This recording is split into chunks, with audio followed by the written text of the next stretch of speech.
makanya ciri khas orang muslim itu kata Nabi, mangkana yu'minu billahi wal yaumil akhir.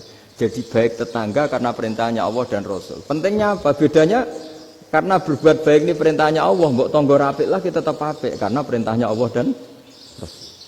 Begitu juga dengan hubungan dengan istri, dengan anak. Mbok bojomu lagi cerewet lah ya tetap apik. Karena dengan cara itu kita hanya tunduk kepada Allah dan Rasul. Tapi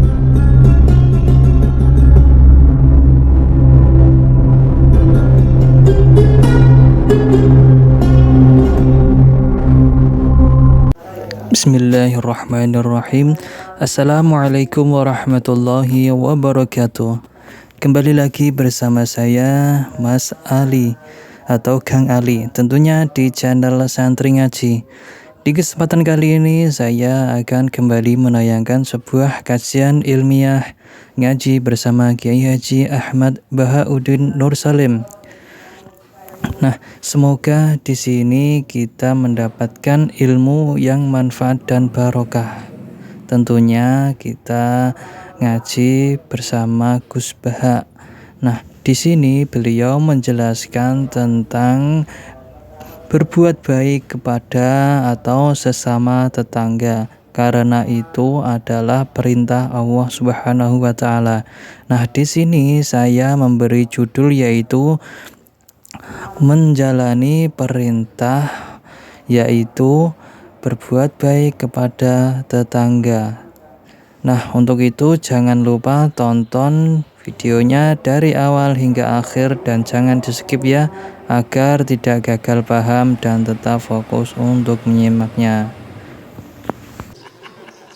itu ada daerah pesantren, saya ulang lagi, ada daerah pesantren.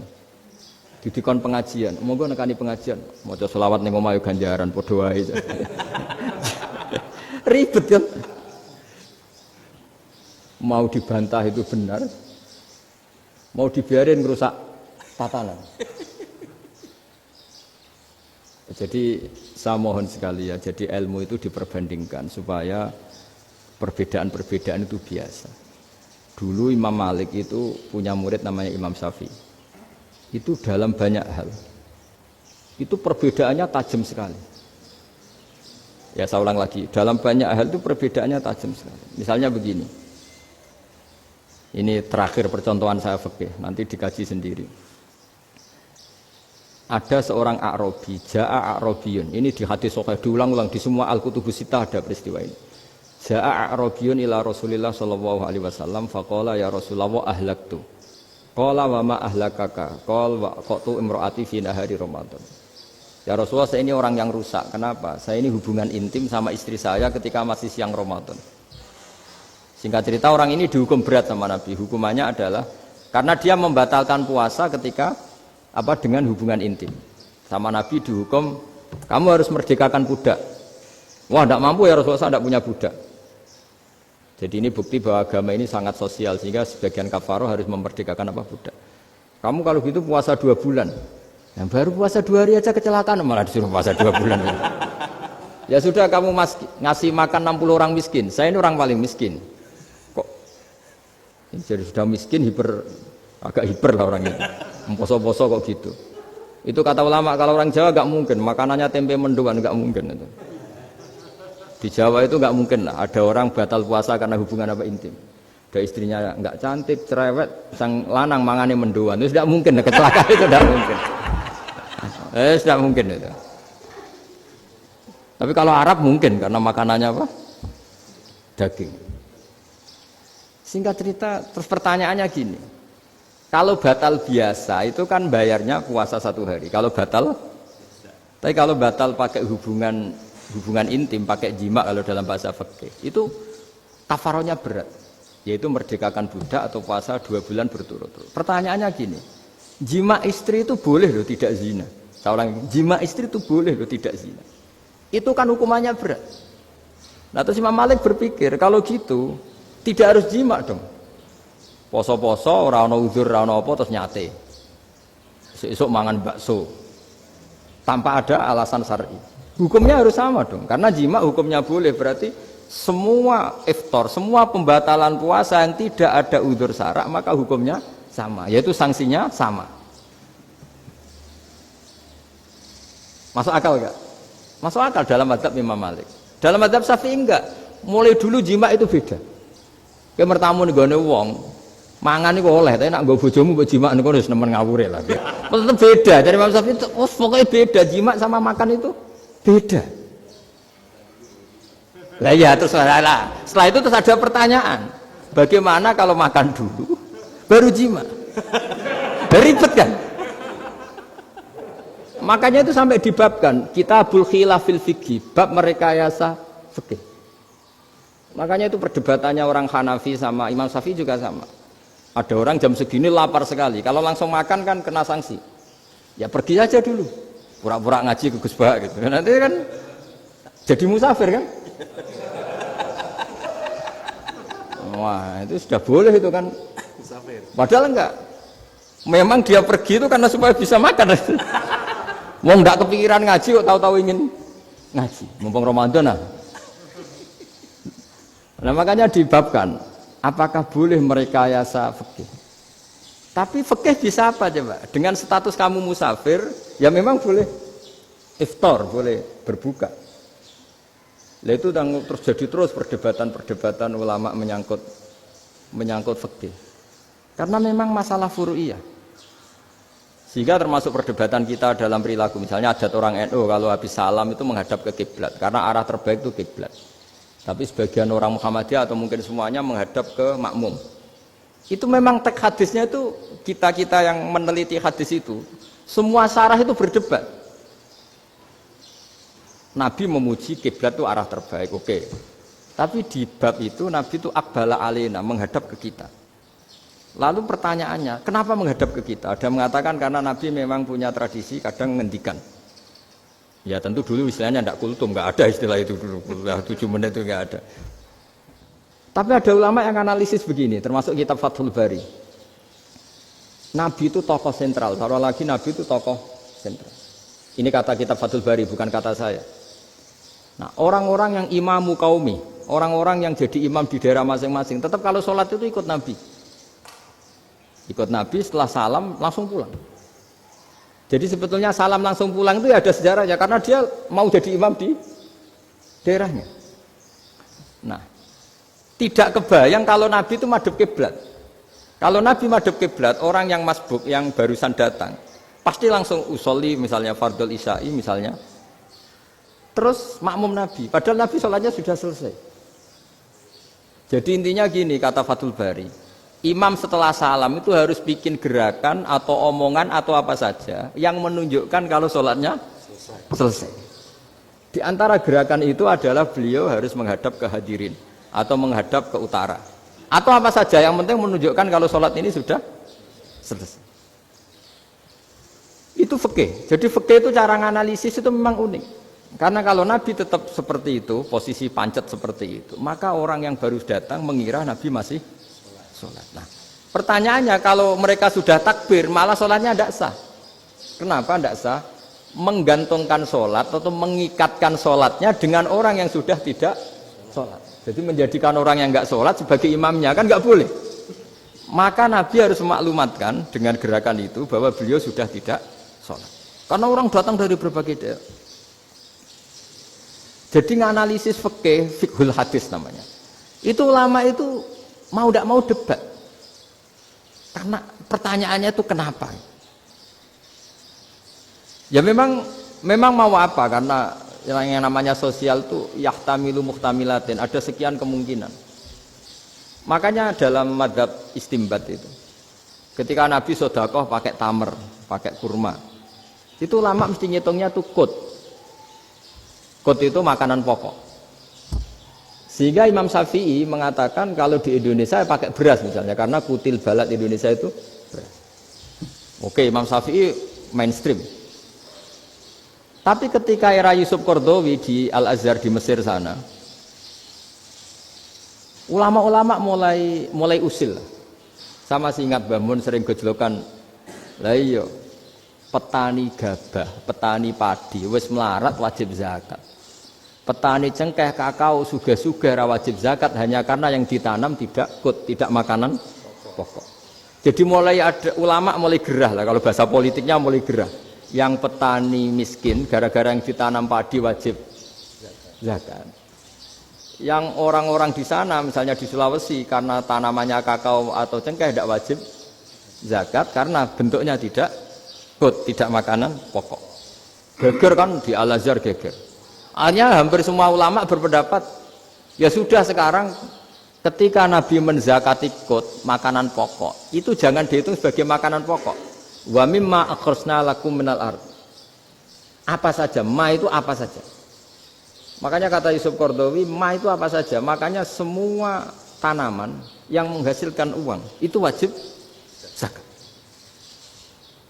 Nah, masalahnya kitab-kitab Syafi'iyah itu sudah mamlu'ah, sudah penuh dengan penjelasan misalnya fala zakata fil khadrawat. Maka enggak perlu zakat untuk kayak kangkung, semangka dan sebagainya.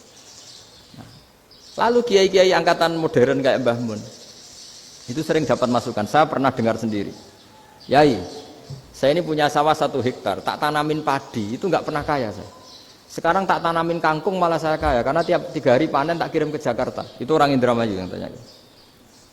Jadi tanam padi nggak pernah kaya, tanam kangkung kaya. Nah, karena dia orang soleh, kalau zakat boten. Mau diwajibkan zakat tidak makanan pokok, mau tidak wajib dia kaya.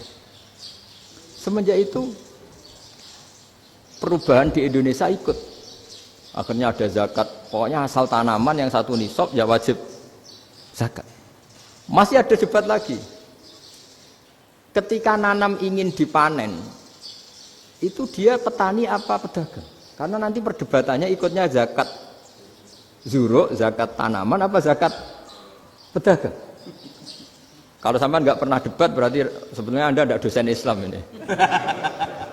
Berusaha tidak pernah diskusi fikih apa Islam. Karena saya berkali-kali punya tamu itu begini, Gus saya ini pedagang melon. Tapi dia penanam melon, jadi pedagang yang agak ingin badi banyak. Itu caranya gini Pak Rektor. Saya misalnya pedagang melon, daripada saya kulak di pasar atau dari petani sudah mahal. Nyewa tanah sekian hektar terus ditanami melon.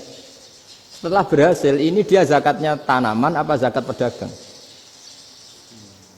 Karena dia nanam itu mentalnya sudah pedagang. Padahal nanti zakatnya beda kan. Yang 1 2,5%, yang 1 rubul usur sama nisul usur sama usur. 1/10 sama 1/20. Kalau zakatnya zuruk kan 1/10 atau 1/20. Yang 1 rubul usur, kira-kira 2,5. Saya ulang lagi ya. Jadi di era modern itu kita jadi bingung, pedagang tapi gayanya petani. Petani tapi hakikatnya. Jadi gampangannya gini ya, kalau saya pedagang beras, kok saya kaya raya, itu mendingan nyewa sekian hektar untuk ditanamin beras, padi ya, daripada tengkulak, daripada beli. Akhirnya perdebatannya, ini zakatnya pakai apa? Misalnya tebu, misalnya, petani tebu. Oh jelas kalau jual nanam tebu itu ingin dijual. Masa apa tiga es tebu berhektar-hektar? Lah kira-kira kalau menurut jenengan ini zakatnya zakat apa? Tijarah apa zakat tanaman? Mentalnya tijarah, mentalnya pedagang. Nah ini saya hanya mau cerita. Khilaf, kadang-kadang orang angen-angen. Khilaf itu nggak mungkin enggak. Ya sama seperti NU dan Muhammadiyah selalu khilaf awal Ramadan. Itu memang nggak bisa nggak khilaf. Misalnya begini, saya beri contoh ya. Karena kadang yang khilaf juga nggak pernah belajar. Lucu kan? Tak beri contoh ya. 2001 itu abad keberapa coba? Tahun 2001. Abad 21 abad 20? Abad 21.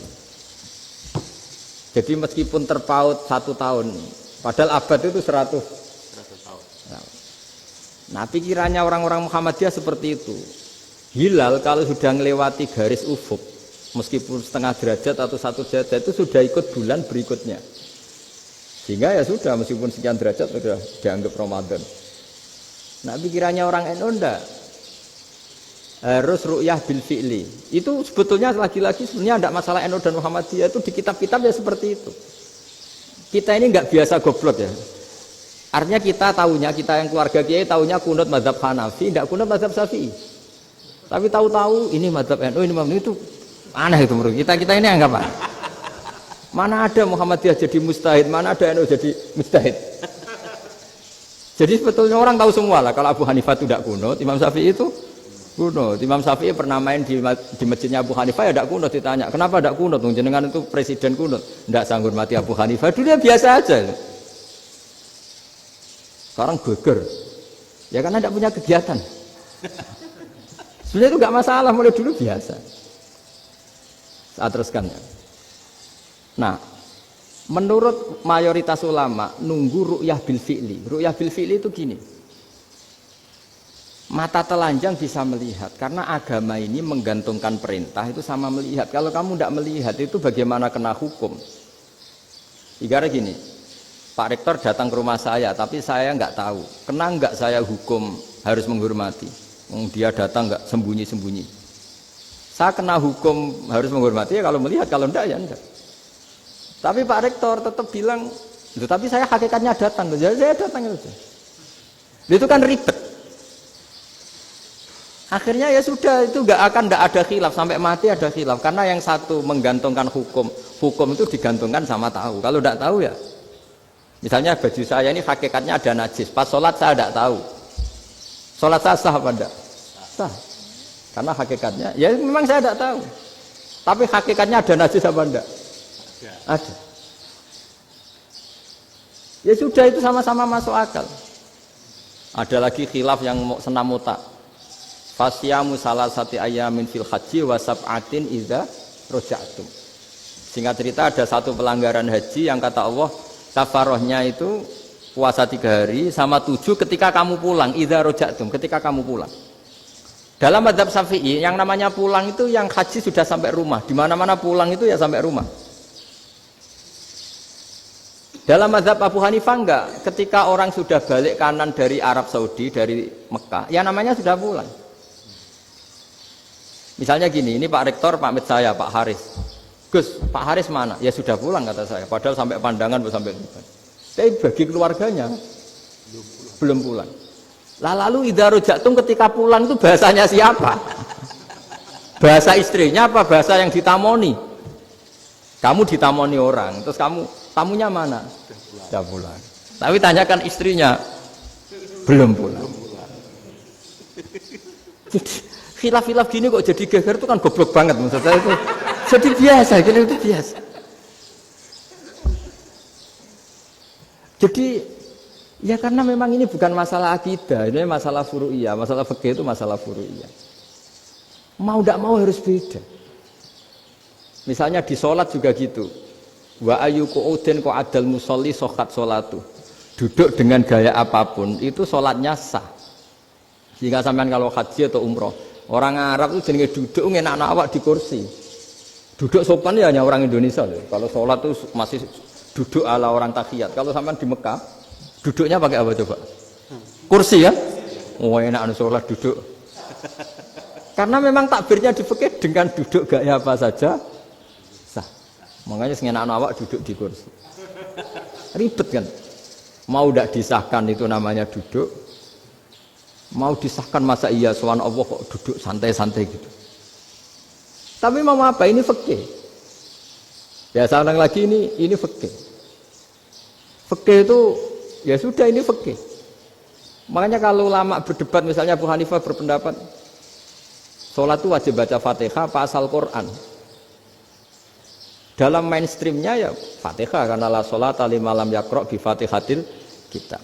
Tapi cara Abu Hanifah enggak. Faqra'u ma tayassara minal Quran. Bacalah apa saja yang mudah bagi kamu. Asal itu Quran. Sementing gak gending Jawa, gak nyanyi lah. Ya sudah mau apa coba? Jadi ya susah memang kalau fikih itu ya sudah seperti itu. Ada lagi yang masih ekstrim misalnya. Yang namanya menyembelih hewan itu gimana coba? Dari hidup ke mati, apa pasti mati disembelih? Cara mazhab Imam Syafi'i yang namanya menyembelih itu penyembelian harus menjadi sebab kematian.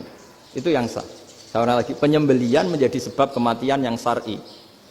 Sehingga beliau mensyaratkan hewan yang disembelih ini masih punya hayatun mustaqirrah, punya kehidupan yang normal. Sehingga kalau nggak disembelih ya hidup. Sehingga kalau ada hewan ketabrak truk kejet-kejet, mesti mati nih buat sembelih. Itu nggak sah, karena nggak usah disembelih ya wes mati kan. Karena ini hanya nunggu koordinasi Israel kan, dia kejet-kejet itu kan prosedur itu. Tapi tidak disembelih pun mati. Tapi cara mazhab Malik enggak. Pokoknya anggere jek duwe nyawa jenenge kewan urip. Dengan kamu sembelih berarti matine mergo mbok sembelih.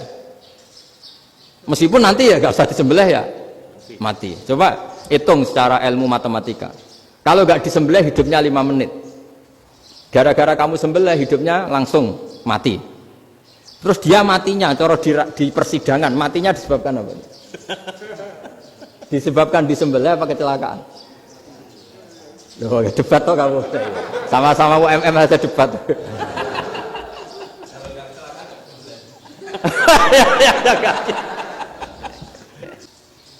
Saya ini termasuk kiai yang masih orisinil. Artinya orisinil gini. Suatu saat atau kapan saja saya kok sudah tidak laku jadi kiai, asal Islam jalan tetap senang. Karena nggak penting yang populer saya apa enggak itu tidak penting. Yang penting agama ini tetap jalan. Sama negara ini harus jalan siapapun presidennya. Ya, ini penting saya utarakan karena perbedaan antara nafsu dan komitmen beragama itu tipis sekali. Sehingga dulu pernah ada cerita ini bukti keadilan Rasulullah SAW. Pernah suatu saat Nabi itu ngaji, yang ngaji seperti ini. Terus ada pemuda dengan cueknya ngelewati masjid yang sedang dipakai Nabi ngaji. Singkat cerita semuanya ngomel ya, bergumam. Celaka betul pemuda itu, ada Nabi ngaji kok tidak ikut ya. Tapi Nabi secara besar hati ngendikan, ini ada di beberapa kitab di Fadhailul Kasbi, keutamaan kerja. Kata Nabi, pemuda itu mau mencangkul di lahannya. Jika dia mencari nafkah untuk keluarganya, untuk kebaikannya, maka itu bagian dari ajaranku. Jadi Nabi berbesar hati bahwa kerja seperti itu bagian dari ajarannya. Jadi tidak harus datang ke majelis ngaji. Dan bisa saja yang sedang hadir itu ya orang yang hindari istrinya minta belanja, dari ngaji terus benar dituntut belanja kan gitu. Mungkin anak-anak UMM yang kesini daripada tengok-tengok yang Malang bosen jalan-jalan ke Rembang gitu. Nah, jadi nggak mesti benar juga niatnya gitu. Jadi ya sama itu. Jadi kalau di dunia kiai yang masih orisinil itu nafsu itu benar-benar dilatih. Maka masyhur dalam cerita ada orang perang sama Ali radhiyallahu anhu. Ketika perang ini sangat semangat. Tapi ketika orang itu meludahi dan Sayyidina Ali ini tersinggung karena diludahi, Sayyidina Ali langsung angkat tangan. Sudah perangnya nggak usah diteruskan. Karena saya marah sama kamu sekarang demi nafsu karena kamu meludahi saya. Padahal saya tadi motifnya demi Allah dan Rasul. Jadi sangat tipis bedanya kita emosi karena diri kita dan emosi karena Allah dan Rasul. Sehingga ketika diludahin ini terus beliau mikir jangan-jangan perang saya karena saya diludahin. Nah yang hilang dari peradaban modern adalah Allah itu tidak begitu hadir di hati kita. Saya sering cerita di mana-mana, teks hadis itu sebenarnya berbunyi gini, ini hadis sahih. Mangka na yu'minu billahi wal yaumil akhir fal yukrim jarohu. Ada yang fal yukrim jarohu doifahu, ada yang fal yakul khairan aul yasmut. Siapa yang iman dengan Allah dan Rasul maka harus memuliakan tetangganya, memuliakan tamunya. Dulu itu ada seorang ulama dipanggil anak muda, dibully terus sekarang. Wahai kiai, datang ke rumah saya. Datang kiai itu. Setelah sampai ke rumah orang itu, silakan kiai kembali ke rumahnya. Saya tidak butuh kiai. Kiai itu dengan riang kembali. Setelah di rumah dipanggil lagi. Pak Yai, silakan datang ke rumah saya. Datang lagi. Ya senyum-senyum kiainya santai. Wah nggak jadi butuh Pak Yai, silahkan kembali lagi. Sampai 3 kali. Oh itu kalau rektor digitukan marah itu. Dosen marah. Kiainya santai. Santai, senyum-senyum, rileks. Ketika ditanya, kenapa Pak Yai tidak tersinggung? Jawabannya unik. Anak muda, saya ini senang sekali nuruti perintah Allah, disuruh menghormati tetangga. Sehingga ketika Anda manggil ya saya datang. Ketika Anda nyuruh pulang ya saya pulang. Saya senang sekali nyenang kantongku. Dan itu perintah Allah, jadi tidak ada hubungannya dengan kamu. Wah, pemudanya nangis minta dimaafin. Kalau kita kan enggak, kita ini dosen, kiai, mungkin kita doktor, mungkin kita profesor. Tapi kita ini sering didikte oleh orang bodoh. Kalau orang bodoh itu jengkel, lo kita ya jengkel. Lo kamu jengkel, dijengkelkan orang bodoh itu namanya terdikte. Itu bodoh apa pinter? Wah, itu tidak pinter sama sekali. Kalau betul-betul kamu pinter, hanya bisa didikte oleh Allah Subhanahu wa Ta'ala. Jadi antara hukum Allah apa? Wa ahsin man asa'a ilaika, berbuatlah baik sama orang yang berbuat buruk sama Anda. Itu dikteannya Allah. Kalau dikteannya orang-orang bodoh kayak dimangkel ben mangkel, terus kamu mangkel. Itu bodoh apa pinter? Nah, problem kita kekinian adalah wong pinter, wong bodoh itu podo-podo bisa didikte oleh sekelilingnya. Sekarang wataknya perempuan seperti itu, wataknya anak-anak seperti itu, kita didikte. Anak-anak jengkelin kita mangkel, berarti kita didikte oleh orang bodoh. Makanya agama itu unik, kadang ngendikan wa ahsin man asa'a ilaika, kadang wasil man qata'aka, sambunglah orang yang memutus kamu. Karena dengan demikian kita hanya didikte oleh Allah Subhanahu wa Ta'ala, bukan didikte oleh hukum sosial. Cara Jawane nak ngapiki tangga sing apik akeh tunggale. Berbuat baik sama yang berbuat baik pada kita itu, mbok orang fasik ya seperti itu, maling ya seperti itu, sama. Tapi kalau berbuat baik sama orang yang berbuat jelek sama kamu itu baru luar biasa. Dan memang teksnya hadis wa ahsin man asa'a ilaika, berbuat baiklah sama orang berbuat buruk sama kamu. Jadi nggak boleh orang didikte. Makanya ngaji di sini diantaranya saya akan cerita dalam sebuah hadis sahih, dalam hadis hasan yang diriwayatkan Imam Tirmidzi, ada kalimat dari Rasulullah SAW. Dawe Nabi, la takunu imma'atan taquluna in ahsanan nasu ahsanna wa in dzalamu dzalamna walakin watti'u anfusakum in ahsanan nasu an tuhsinu wa in asa'u alla tazlimu. Kamu jangan jadi orang yang mudah diombang-ambingkan oleh orang sekeliling kamu, yaitu kamu mengatakan jika orang baik ke saya akan baik, jika orang buruk ke saya juga akan membalas buruk. Itu namanya Anda didikte. Tapi berkomitmenlah kamu akan berbuat baik meskipun orang lain berbuat buruk. Nah sekarang logika sosialnya begini. Kalau di Indonesia itu ada 1000 kiai, ada 1000 profesor yang ingin membenahi Indonesia. Rata-rata orang awam itu semau gue. Terus mereka mendikte kita. Perilakunya agak simpatik, perilakunya jengkelin. Terus 1000 profesor ini ikut jengkel. Itu kira-kira jadi solusi apa goblok bareng? Sama 1000 kiai ini ikut jengkel, ini jadi solusi apa goblok bareng? Goblok bareng. Nah problem sekarang kita ini biasa didikte orang bodoh. Nah makanya ciri khas orang muslim itu kata Nabi, mangkana yu'minu billahi wal yaumil akhir. Jadi baik tetangga karena perintahnya Allah dan Rasul. Pentingnya apa? Bedanya karena berbuat baik ini perintahnya Allah, mbok tangga apik lah kita tetap apik karena perintahnya Allah dan Rasul. Begitu juga dengan hubungan dengan istri, dengan anak. Bojomu lagi cerewet lah, ya tetap apik. Karena dengan cara itu kita hanya tunduk kepada Allah dan Rasul. Tapi kalau kamu, istri saya kalau baik ya saya baik, kalau enggak ya enggak. Berarti Anda didikte oleh perilakunya dia. Itu latihan, ya kalau dalam bahasa pondok, latihan jadi wali itu yang paling berat.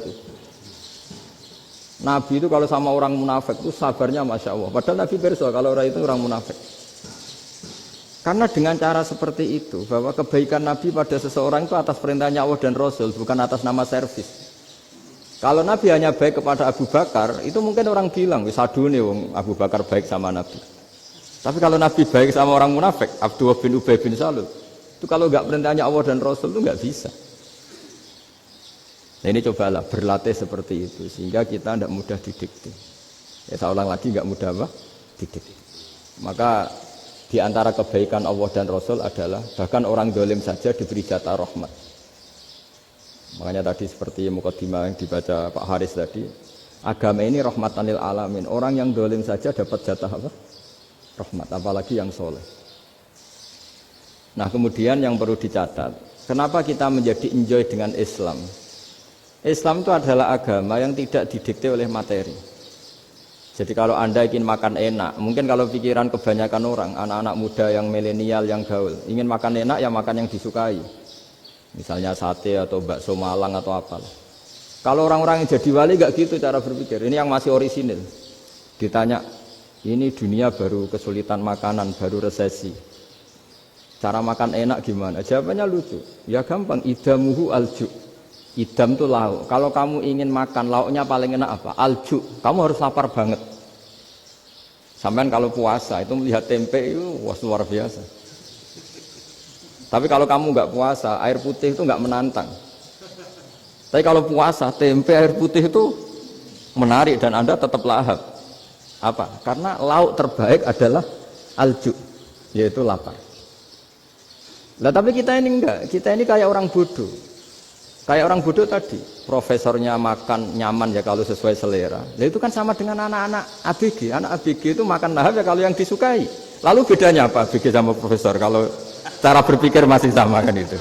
Kiainya juga gitu, kiai makan enak kalau yang disukai, kalau enggak. Lalu bedanya apa kiai sama orang awam? Orang awam juga gitu, makan lahap ya kalau yang disukai. Nah ternyata perilaku kita ini yang pintar sama yang bodoh sama mas. Kalau kamu ingin berkasta lebih baik, itu cara makan enak itu apa? Idamuhu al-ju'. Lauk terbaik adalah karena kita sangat lapar. Makanya masyhur dalam cerita-cerita tarikh sirah nabawiyah. Nabi diberi hadiah, beberapa hadiah. Di antaranya ada yang diterima, ada yang enggak. Termasuk yang dikembalikan itu dokter. Ada seorang raja memberi hadiah Nabi dokter Tobib. Itu sama Nabi dikembalikan. Karena dokter ini sudah lama kumpul Nabi itu enggak pernah sakit. Akhirnya dokter ini putus asa, ini enggak perlu diobatin. Ketika ditanya, kenapa ya Rasulullah engkau tidak pernah sakit?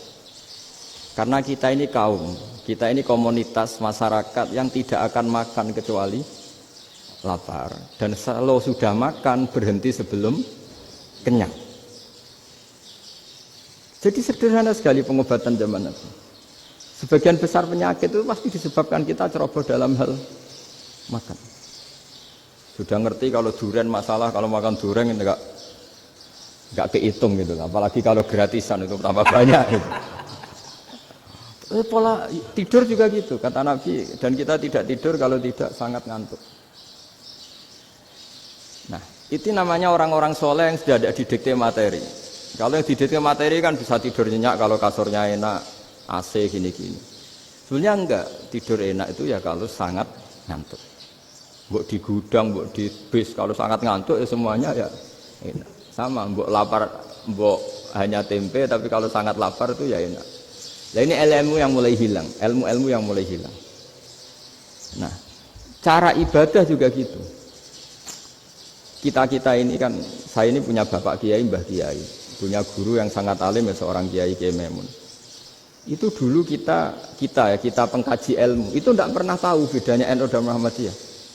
Karena dulu Mbah Darwis itu, Kiai Dahlan itu, dulu ngajinya bersama Mbah Hasyim ketika di Indonesia yang ngaji Mbah Soleh Darat. Mbah Soleh Darat itu dulu ngajinya sama buyut saya ke-6, namanya Mbah Soleh Asnawi di Kudus. Mbah Soleh Darat itu dulu alim-alimnya orang Jawa ya Mbah Soleh Darat, Soleh bin Umar. Tempatnya di Semarang, tapi beliau itu sebenarnya orang Jepara yang dekat Kudus. Setelah di Mekah, Mbah Hasyim ini mondoknya ya, mulazimnya ke Syekh Mahfud Termas. Tapi sesekali ke Syekh Khotib Minangkabau. Nah yang Mbah Ahmad Dahlan lebih sering ke Syekh Khotib Minangkabau, sesekali ke Mbah Mahfud. Singkat cerita, karena Syekh Khotib Minangkabau sudah modern ya, terlibat organisasi dunia. Pas itu beliau pengagum Muhammad Abduh, pengagum Rasid Ridho. Sehingga bawaannya Mbah Dahlan itu lebih pergerakan karena beliau lebih mengidolakan Syekh Khotib. Nah Syekh Khotib sendiri sebenarnya orang Minangkabau. Jadi beliau namanya Muhammad saja sebenarnya. Jadi menantunya orang Arab. Oh itu dicibir mertuanya ini karena punya mantu orang Jawa, orang ndak Arab. Singkat cerita terus si mertuanya bilang gini, kamu jangan pernah bilang kalau orang Arab itu mansa kanal Arab, orang yang bertempat di Arab. Walakin mantakallama bi arabiyyin fasihin, tapi orang bisa ngomong Arab secara fasih. Singkat cerita, kalau kamu tidak percaya, nanti suatu saat menantu saya kalau Jumatan, tidak usah kamu kasih tahu, langsung suruh jadi khotib. Nggak usah kamu kasih tahu, sarannya nggak usah kamu kasih tahu. Kalau sekarang kan enggak. Kalau dosen mau jadi khotib kan mengumpulkan materi dulu. Lucunya di antara materinya itu dari TV. Makanya jadi ribet kan khutbah sekarang. Kalau musim corona ya akan ngomong corona, musim apa yang ngomong apa. Jadi lagi-lagi didikte oleh media. Sebenarnya kalau ngomong kan sesuai kebutuhan umat, ini obatnya apa. Tapi enggak sesuai trending topik, itu kan kayak anak-anak gaul. Ini dokter kok gitu kan aneh. Singkat cerita si khotib ini enggak dikasih tahu, saya Muhammad tadi enggak dikasih tahu, langsung disuruh khutbah. Fatakallama bikalamin fasihin. Dia ngomong fasih sekali. Bahkan ngalah-ngalahi fasihnya orang Arab asli. Semenjak itu beliau dapat gelar Al-Khotib, orang yang cakap berpidato berkhutbah. Makanya terus dia Khotib Al-Minangkabau. Jadi orang Indonesia itu luar biasa. Dulu yang namanya orang Indonesia di Arab Saudi itu dihormati sekali. Karena yang ke sana itu pasti ulama. Sudah alim di Indonesia ke sana, termasuk Mbah Ahmad Dahlan. Mbah Hashim dulu karena sama-sama muridnya Mbah Soleh Darat. Lama-lama yang kesana itu TKI TKW itu ya mulai agak dibully. Dulu Syekh Nawawi di antara ijtihad yang dihormati itu beliau mengkritik nyuwun sewu orang yang kan orang biasanya normalnya kan muji orang mati syahid. Hebat orang mati syahid itu hebat gini. Oke, kita sepakat orang mati syahid itu hebat. Tapi kata Imam Nawawi dengan syarat niatnya itu li'ila'i kalimatillah dan itu bawaan takdir. Saya ulang lagi, itu bawaan takdir, harus mati di medan perang. Tapi tidak boleh seseorang ini niat perang tapi niatnya supaya syahid. Karena kalau begitu berarti dia berniat supaya menjadi maktulal kafir, orang yang dibunuh orang kafir. Kedua, dengan dia mati berarti pasukan Islam berkurang. Berarti dia ingin pasukan berkurang, hanya ambisinya dia ingin langsung ke surga. Misalnya pasukan orang Islam itu 10, orang kafir 10. Kalau kamu ingin syahid berarti mati 1 kan, tinggal 9 kan. Nah kalau yang seperti itu 10 kan mati semua. Gara-gara ingin syahid akhirnya perangi rapati tenanan, benang mati, benang mlebu swarga. Kata Syekh Nawawi, ya enggak. Kalau kamu perang sama orang kafir ya niat menang. Dengan niat menang ini kamu ingin li'ila'i kalimatillah. Tapi kalau kamu ingin syahid, berarti kamu menuruti keinginan nafsu kamu yang cepat masuk surga. Itu orang Arab kagumnya bukan main. Karena di mana-mana orang itu dinilai dari niatnya. Paham ini ya? Tapi perang loh ya, dalam kondisi perang, bukan teroris. Perang itu artinya orang kafir yang ingin bunuh kita, itu perang namanya apa? Perang. Dulu orang cerita syahid itu hanya pokoknya syahid itu hebat, pokoknya syahid itu hebat.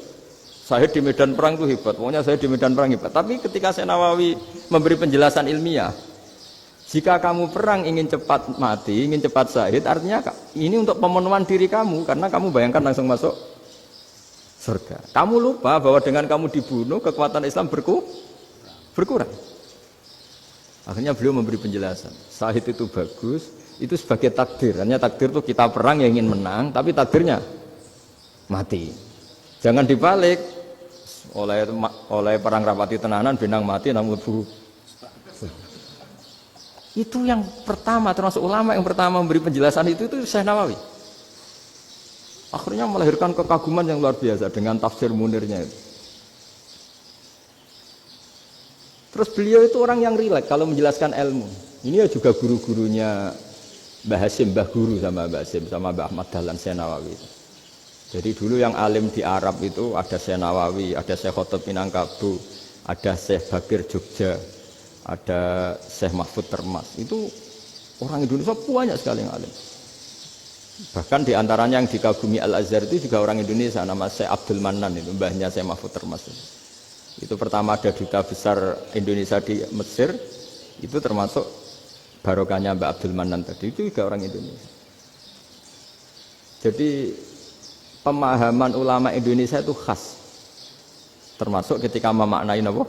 Syahid. Ketika memaknai apa? Syahid. Itu unik. Ketika Syekh Nawawi diuji dulu itu yang namanya ulama diuji dulu oleh 100 ulama. Jadi dulu ya ada kompetisi. Imam Bukhari diakui jadi ahli hadis itu diuji oleh mi'atu muhaddisin, 100 orang ahli hadis, sanad dibolak-balik, matanya dibolak-balik, tapi beliau tetap bisa mengembalikan proporsi sanad itu. Senawi pernah diuji gini. Ayul afdol al ulama awe salatin. Keren mana ulama sama raja atau sama orang-orang kaya, sama penguasa? Ya keren ulama. Terus dibully sama orang. Tapi setahu saya banyak ulama yang antri di rumahnya raja. Tapi saya tidak tahu melihat raja antri di rumahnya ulama. Kan kebanyakan kan mungkin ustadz atau kiai yang antri ngajukan proposal kan enggak. Nah, kalau raja kan enggak pati itu, malah enggak usah antri. Kiainya sudah nyambut sebelum datang. Jawabannya lucu Senawawi itu, dan yang tanya itu langsung diem. Ya karena ulama itu tahu fungsinya uang, sehingga cara nyari sampai seperti itu. Sementara raja-raja itu tidak tahu fungsinya ilmu, makanya tidak pernah sowan ulama. Sehingga jadi ya dianggap enteng saja. Ulama kan tahu fungsinya uang, tahu untuk pondok, tahu masjid. Sementara raja tidak tahu fungsinya ilmu. Jadi itu khas Jawa ya. Khas Jawa, khas Indonesia. Apa-apa yang menurut orang banyak dengan tanda kutip itu buruk atau baik, itu orang Jawa menafsirkan itu gampang saja. Sehingga semenjak itu Jawa itu dipandang betul.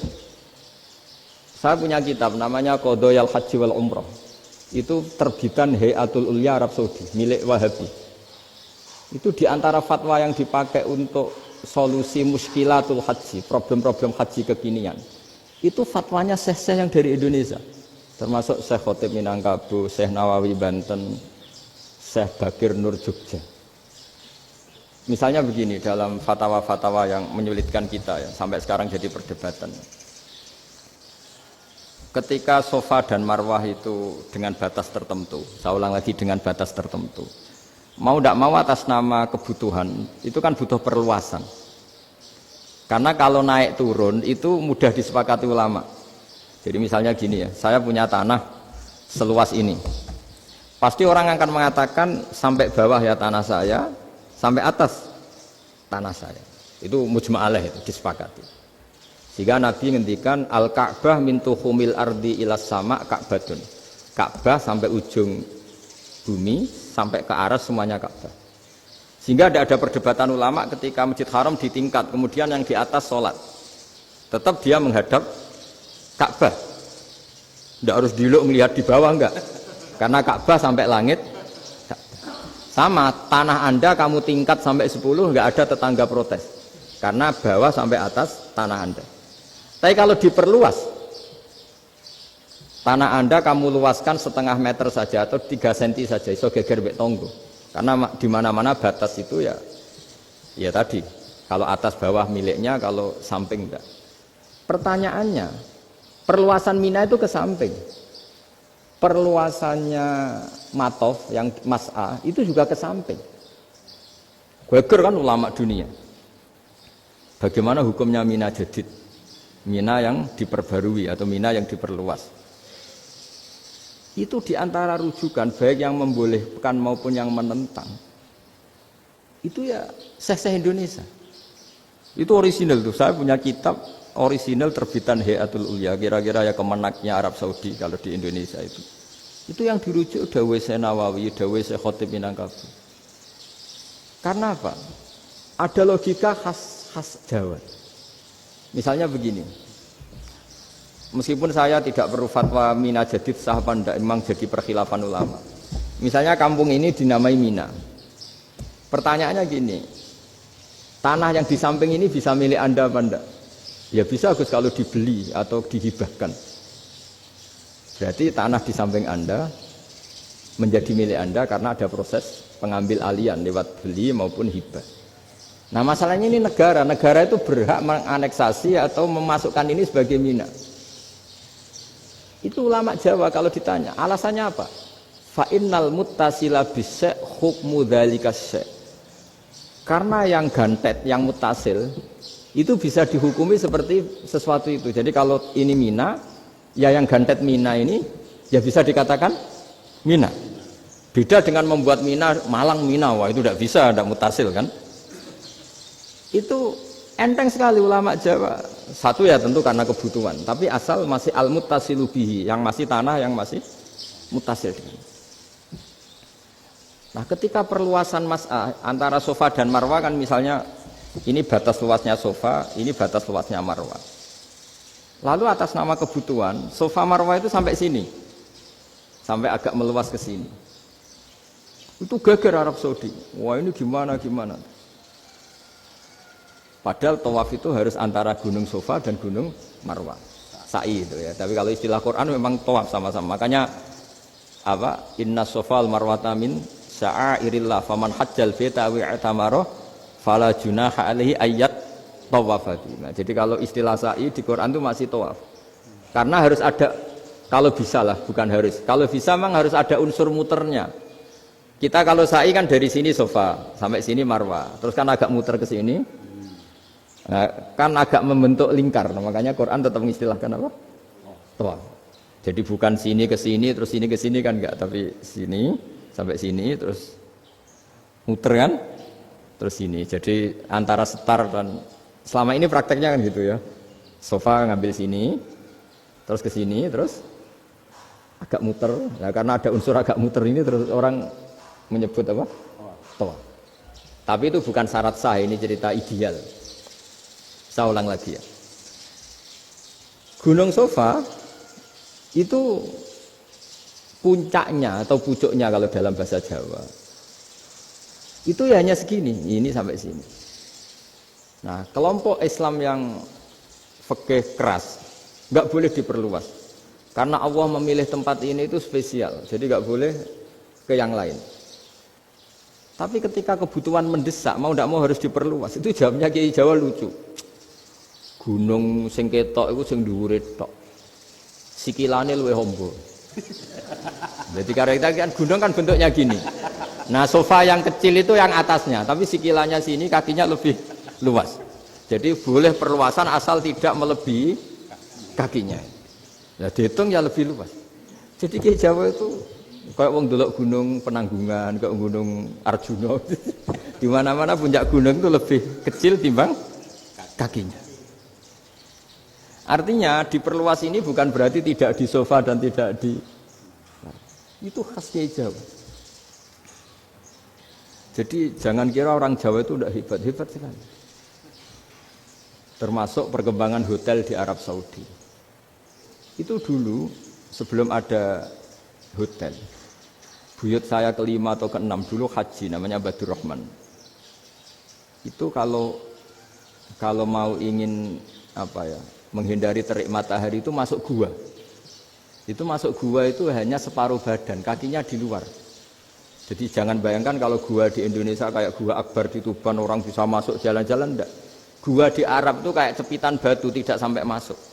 Sehingga kepalanya dimasukkan, kakinya masih kena matahari, saking panasnya Arab Saudi. Sehingga dalam bayangan hijrah ketika Nabi bersembunyi di gua apa? Sur. Itu kata Abu Bakar, kalau orang kafir melihat kakinya pasti melihat kita karena nggak bisa masuk penuh. Jadi orang itu mau dempes tok.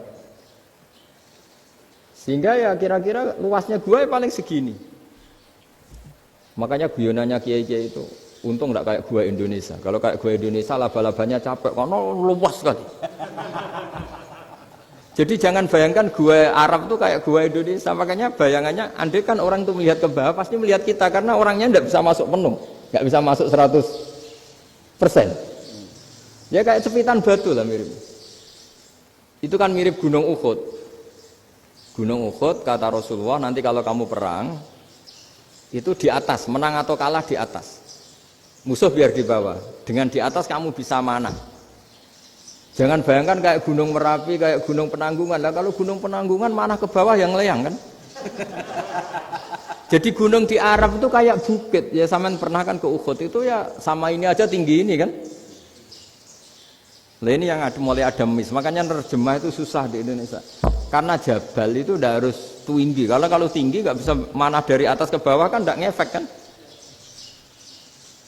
Sampean kalau ke Uhud gunungnya kan pendek sekali sehingga yang manah dari atas ke bawah ya kalau kena musuh ya celaka karena memang dekat. Ya kalau gunung Indonesia Mana dari atas ke bawah yang ngeleyak nggak ngefek.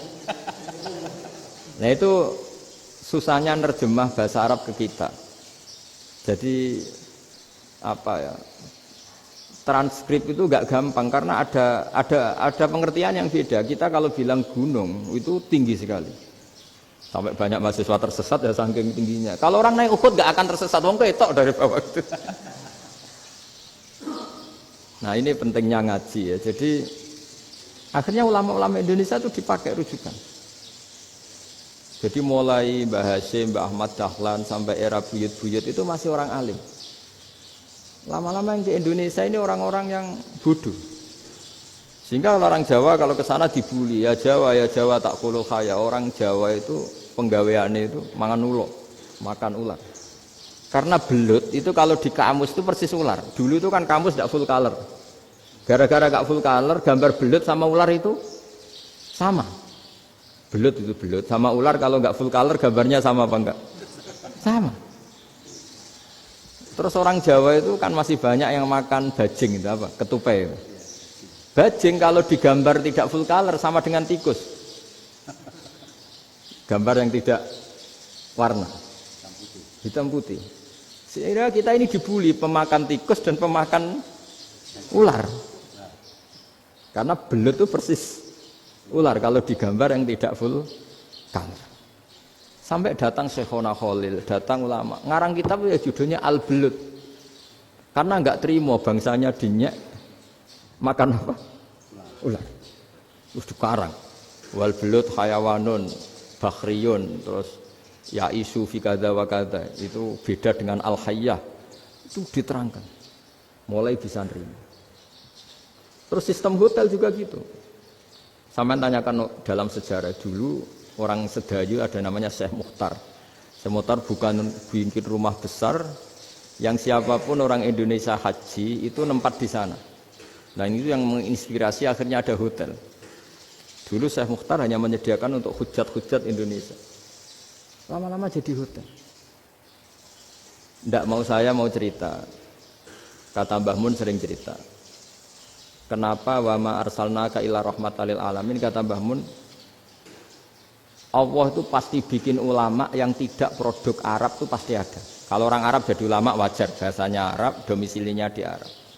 Tapi Allah akan selalu bikin ulama yang tidak bangsa Arab. Imam Ghazali itu Tus itu Persia. Imam Bukhari itu kira-kira kalau sekarang ikut Uzbek. Ya. Imam Bukhari itu kalau negara sekarang ikut mana? Uzbek. Kenapa demikian kata Mbah Mun? Karena Allah sudah ngendikan wa ma arsalnaka illa kafatan linnas. Manusia semua ini kena khitabnya Islam. Kalau tidak ada ulama yang dari berbagai negara, kesannya Islam itu hanya milik orang Arab Saudi. Makanya Allah selalu bikin ulama-ulama yang bahkan tidak Arab. Termasuk Imamul Muhaddisin, yaitu Imam Bukhari, itu orang Uzbek, orang Rusia lah kalau sekarang, ikut Uni Soviet dulu. Imam Ghazali itu orang Persia. Syekh Nawawi itu orang Banten. Karena Allah ingin memaklumatkan bahwa Islam ini untuk semua. Sehingga orang yang tidak Arab pun bisa belajar Islam. Yang alimnya itu enggak kalah sama orang apa? Arab. Makanya ini PR ya. Kalau Gus Dah Ploso nanti ngendikan suatu saat orang belajar Islam itu bahkan orang Arab pun bisa belajar ke Indonesia. Kalau orang Indonesia bisa alim betul kayak dulu. Sekarang banyak liga antar ulama. Itu orang Indonesia pasti masuk. Ulama-ulama top dunia. Itu pasti orang Indonesia banyak yang masuk. Karena tadi, ketika orang Indonesia baca kitab, itu orang Arab itu kagum. Kok bisa tidak bahasanya baca secara benar? Bukan sekadar bisa baca secara benar. Karena memang dilatih sedemikian rupa di pondok-pondok. Makanya kita semua lah, yang alim di Indonesia itu kemana-mana ya pasti alim. Dulu putra Mbah Mun namanya Gus Zofur itu tahun pertama ya sudah the best di tahun pertama. Kalau tahun pertama the best-nya ilmunya bawaan dari sarang, dari keluarganya. Gus Najih mondok di Said Muhammad tahun pertama sudah dipuji sebagai yang teralim karena ya sanggup. Kalau dipujinya tahun ketiga, tahun keempat kan mungkin dapat dari sana. Ini tahun pertama. Saya ulang lagi tahun Karena pengajaran di Indonesia itu luar biasa di pondok-pondok itu. Makanya kalau dalam anekdot pondok itu cerita-cerita lucu itu. Ada orang Jakarta ngaji, setelah di kelas itu pelengahan terus. Melihat jendela, lihat pintu terus. Lama-lama gurunya marah. Kamu diajarin kok enggak punya sopan. Melihat pintu terus enggak memperhatikan guru. Anak Betawinya jawabnya lucu. Habis Pak Guru bohong. Kenapa ya? Kamu Pak Guru bilang Ja'a Zaidun, Zaid datang. Tak lihat enggak ada yang datang. Setelah itu contoh nasab kan ro'a itu Zaidan. Saya melihat Zaid, saya enggak melihat Zaid. Contoh ketiga yang jar kan maror tu Zaidin. Saya berjalan ketemu Zaid. Pak Guru diam di situ enggak jalan-jalan. Jadi saking detailnya Indonesia itu diajari. Kalau rofa Ja'a Zaidun. Kalau nasab ro'a itu Zaidan. Kalau jar maror tu Zaidin. Nah si murid Betawi ini karena pertama sekolah, ngiranya gurunya itu cerita, Zaid datang. Makanya dia lihat pintu terus, mana katanya datang kok enggak datang-datang. Nah, dengan latihan seperti itu, kemungkinan orang Indonesia salah itu kecil karena memang dilatih betul. Saya ulang lagi karena memang dilatih betul. Sehingga ketika orang Indonesia ini yang cerita seorang wartawan. Ini kisah nyata. Kali ini tidak anekdot, kisah nyata.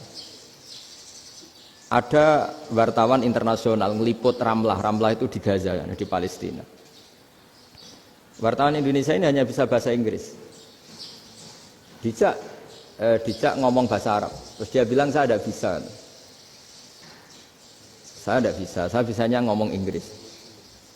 Tapi apa yang terjadi setelah sholat? Si Indonesia ini jadi imam pakai sholat jariah lagi. Baca bismillah benar, bismillahi jar karena mudhof ilaih. Terus ketika iktidal ya benar, Rabbana lakal hamdu mil'us samawati wa mil'ul ardi benar. Ketika tahiyat ya benar, at-tahiyatul mubarakatuh sholawat. Sama orang Arab ini diambungi. Orang Arab kalau senang orang itu dicium. Kamu tawaduk, sebenarnya kamu itu ahli bahasa Arab. Karena orang Indonesia sekali sholat itu nggak ada yang salah. Meskipun benarnya karena hafalan, tapi bagi yang ahli nahwu itu hebat. Misalnya kita kalau ngapalkan kan bismillahi, bismijar karena ba, Allahi jar karena mudhof ilaih, ar-rahmani jar karena sifat, ar-rahimi karena sifat, alhamdu rofa karena mubtada, lillahi jar karena ada huruf jarli, rabbi jar karena sifat. Sebetulnya tidak karena pinter, tapi karena hafalan. Tapi orang Indonesia hebatnya itu benar terus. Rabbana lakal hamdu. Ya kan, alhamdu rofa, terus mil'us samawati ya rofa karena sifat. Sehingga terus orang Indonesia kalau sholat di Timur Tengah itu dipuji. Karena makhrajnya ya benar, rofa nasabnya juga benar. Nah itu di negara lain tidak ada nggak Indonesia. Orang Cina itu sering bikin marah orang-orang Arab. Karena kalau dongo itu nggak fasih kayak orang Indonesia. Orang Indonesia kalau dongo ya Allahumma, Allahumma, tohir, tohir, qalbi, qalbi. Orang Cina, ini yang jadi guyon di Arab. Allahumma, Allahumma, tahir, tahir, kalbi, kalbi. Gitu. Itu kan bedanya jauh. Itu orang Arab pertama membiarin. Lama-lama, kalbun-kalbun entak. Gitu. Maksudnya asu-asumu. Gitu. Karena dia bilangnya qaf itu kaf. Jadi kalau Allahumma do Allah tohir, kalau aturi nyucekno panjenengan kalbi ing asu ingsun kan. Tapi kalau qalbi itu ati ingsun, tapi kalau kalbi anjing ingsun. Bedanya qaf sama kaf. Ana arah aja kalbun entak. Asu-asumu maksudnya kan. Tapi padahal orang Cina itu paling dilihat teksnya ya pakai qaf. Orang Indonesia enggak, mulai kecil dilatih, sak fase-fase. Sampai ya sulit betul latihan Fatihah itu. Kalau di Kudus malah sampai 3 bulan Fatihah itu. Sampai at-tahiyyatu, kurang lagi, kurang bersih. At-tahiyyat sampai gitu. Sampai ada cerita itu orang dipanggil maftuhin itu enggak melengak, harus maftuhin. Baru melengak. Tapi barokahnya itu orang Indonesia kalau dongo memang benar-benar Allahumma tohir qalbi. Ya Allah sucikan hati kami, bukan tahir kalbi. Karena sekali jadi kaf itu maknanya anjing saya, ya Allah sucikan anjing. Jadi ini orang Indonesia. Jadi kata Mbah Mun, dawe Mbah Mun, illaka fatal linnas, bahwa agama ini milik semuanya. Itu diantara bukti Allah menghendaki atau mendesain Islam seperti ini, orang yang belajar di Indonesia. Itu pengetahuannya Islam, pengetahuannya tentang Islam itu tidak kalah sama yang belajar di Al-Azhar, sama yang belajar di Arab Saudi. Makanya ini PR-nya UMM, PR-nya IAIN, PR-nya UIN. Bisa enggak sealim mereka dalam bahasa Arab? Nah, bahasa Arabnya man anta, ana zaidun. Jangan sampai, karena kita di sana ini kadung dibully. Orang Arab tuh kalau bully kita, sampai tak kasih cerita. Itu ngawurnya Masya Allah. Kata dia, ada anak orang Indonesia haji. Si anaknya orang Indonesia dijotos sama anaknya orang Arab. Dijotos, dipukul. Singkat cerita terus si orang Indonesia enggak terima, anaknya yang orang Arab dipukul. Yang balas bapaknya. Orang Arab tanya, lima ada dorobta ibni, kenapa kamu mukul anak saya? Itu orang Indonesia bahasa, wah aku biasa. Jadi hanya bilang gitu. Artinya anak saya dihada ya maka tak ada. Bahasa Arabnya gitu. Anak saya dipukul maka saya balas mukul. Itu orang Arab mantuk-mantuk oh gitu. Paham? Suatu saat ada orang Indonesia itu sama orang Arab itu dilus-lus. Dilus-lus itu ya digini-giniin. Karena dia latihan bahasa Indonesia, latihan bahasa Arabnya itu masih mufrodat. Jadi kalau ngartikan yadun itu tangan, saro itu jalan. Jadi kalau jalan ya saro-saro. Roksun itu kepala. Ana itu ingsun. Jadi karena dia nggak ngerti penggunaannya. Itu bahasa Arabnya itu yadun anta. Jadi bukan yaduka tapi yadun anta. Berarti tangan kamu. Saro-saro itu jalan-jalan. Ala roksi ana yang atasnya sirah ingsun. Jadi mestinya yang benar kan yaduka saro ala roksi atau gitu. Tapi enggak dipotong-potong. Yadun tangan kan, anta kamu. Berarti tangan kamu. Saro-saro jalan-jalan. Roksun itu sirah, anak ingsun. Jadi di atas kepala saya. Orang Arab tertawa-tawa. Tapi paham. Kalau maksudnya seperti itu. Jadi kita ini dibully di Arab itu Masya Allah. Jadi akhirnya lahirlah ulama-ulama tadi yang saya sebut tadi. Bahkan pernah lama sekali ulama Indonesia itu jadi master di Arab Saudi. Yaitu Senawi Banten. Itu kalau orang sana bilang itu Sayyidu Ulama Il-Hijaz. Top-topnya ulama Mekah Madinah. Padahal beliau orang Indonesia. Dan dimakamkan di Ma'la itu dekat makamnya Sayyidah Khadijah. Karena sangat dihormati. Nah, di antara sebab dihormati adalah ketika orang memahami syahid, maknanya pokoknya maktulal kafir. Syahid itu adalah orang yang kalau perang itu mati di medan perang. Itu Imam Nawawi merinci secara detail. Kalau dia perang supaya tujuannya mati syahid cepat ke surga, berarti dia nuruti hadzun nafsi. Ingin cepat ke surga. Tapi dia lupa bahwa dia dengan terbunuh, pasukan Islam berkurang kekuatan. Maka syarat perang yang benar adalah ya ingin menang. Di mana-mana perang ya ilahi kalimatillah supaya kalimat Allah itu menang, jangan ingin kalah. Soal dia mati takdir, tapi jangan ingin mati. Wah itu terus dikagumi. Ternyata memang, oh iya ya kalau pasukan Islam 10, kafir 10, kita ingin syahid, berarti ya kalau orang ingin syahid kan terus mungkin perangnya ada hati-hati, main ngawur saja terus kalah mati. Sudah kalong satu kan, terkurangi satu kan. Nah kalau semuanya 10 punya niat gitu, nah itu Syekh Nawawi. Syekh Nawawi itu orang yang begitu gampang nerangkan Quran. Bahkan ketika orang Arab kesulitan ngartikan famathaluhu kamathalil kalbi intahmil alaihi yalhas atau tatrubuna yalhas. Orang tomak itu ibarat kayak anjing. Anjing itu kamu kasih makan ya tetap melet, menjulur-julurkan lidahnya, kamu ndak ya ndak. Imam Nawawi ditanya, ma wajusibbi, lalu wajah tasbihnya di mana? Beliau menjawab fitoma. Jadi anjing punya dua sifat yang berlawanan. Di bab ilmu dipuji, nggak ada hewan yang mudah menerima ilmu kayak apa? Anjing. Sehingga Quran mengistilahkan wa ma 'allamtum minal jawarihi mukallibin. Hewan yang mudah diajari itu oleh Quran dibahasakan sudah menganjing. Karena anjing adalah hewan yang paling mudah apa? Diajarin. Itu diakui oleh Quran. Wa ma 'allamtum minal jawarihi mukallibin.